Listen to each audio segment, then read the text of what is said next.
Hey Latchkey kids and driving mutants, I'm Lady Shasha, mistress of the snark, connoisseur of gore, and your hostess with the mostest, and I just watched The Skeleton Key. Today's requested review comes courtesy of the Kirk unit. Kirk has helped me immensely by believing in me, especially when I have a crisis of confidence. And I just want to say I really appreciate you, Kirk. He suggested that I review The Skeleton Key. It is a 2005 horror mystery drama about a hospice nurse working at a spooky Louisiana plantation home who finds herself entangled in a mystery involving a secret from the house's dark past. I've seen this movie years ago, but I caught it on television. I think possibly it was the Sci-Fi channel, and I didn't catch it from the beginning. So I pretty much treated this like it was a first-time watch. I must admit that I slept so hard on this movie. I think I overlooked it because it's PG-13, which is really silly on my part. I prejudged this movie because the era that it came out in gave us some pretty bad PG-13 horror movies, like The Unborn, the Prom Night remake, and The Uninvited, which was an unremarkable remake of A Tale of Two Sisters. But then I remembered that it also gave us some pretty good PG-13 horror movies as well, like The Ring, The Grudge, and The Exorcism of Emily Rose. I would put this in the second category. It wasn't very scary to me, so if you're looking to be scared, this isn't the most bone-chilling movie, but it's still a great watch and rewatch. Kate Hudson does a great job in this.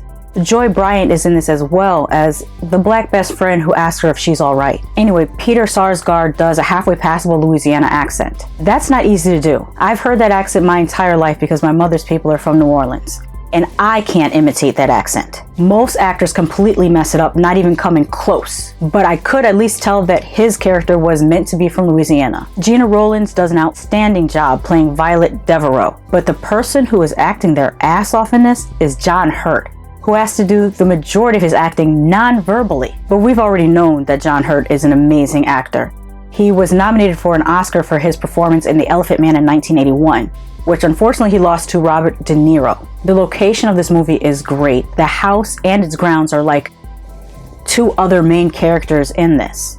Very creepy. Here's a bit of trivia I learned after watching this. The swamp behind the Devereaux house was created with CGI. The actual house used in this movie is surrounded by farmland. By the way, if you have surround sound, turn it on. The sound design in this movie is excellent. It's very detailed and deliberate. And I think the storytelling is amazing. Considering the history of the US, there should be so many supernatural tales of horror like this one. It should be its own subgenre of horror.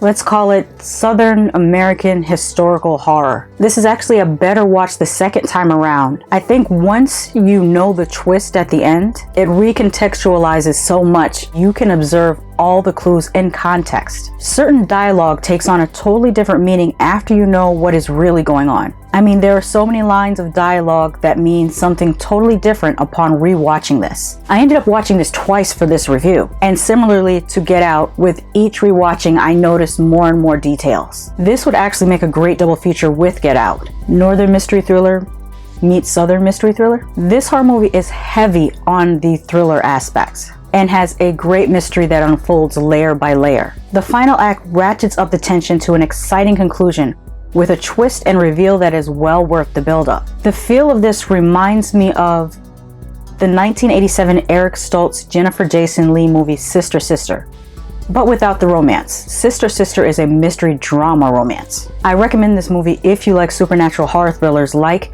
The Serpent and the Rainbow and The Believers, though this movie has a far less problematic portrayal of voodoo and hoodoo practices than those two did. At the time of this review, this movie was available on Peacock. Once again, thank you, Kirk, for requesting this review. I had a great time watching and rewatching this underrated classic. But like I always say, don't take my word for it, watch it for yourself. Just because I love something doesn't mean you won't hate it, and just because I hate something doesn't mean you won't love it. Have you seen The Skeleton Key? What did you think of it? Let me know your thoughts in the comments. Until next time.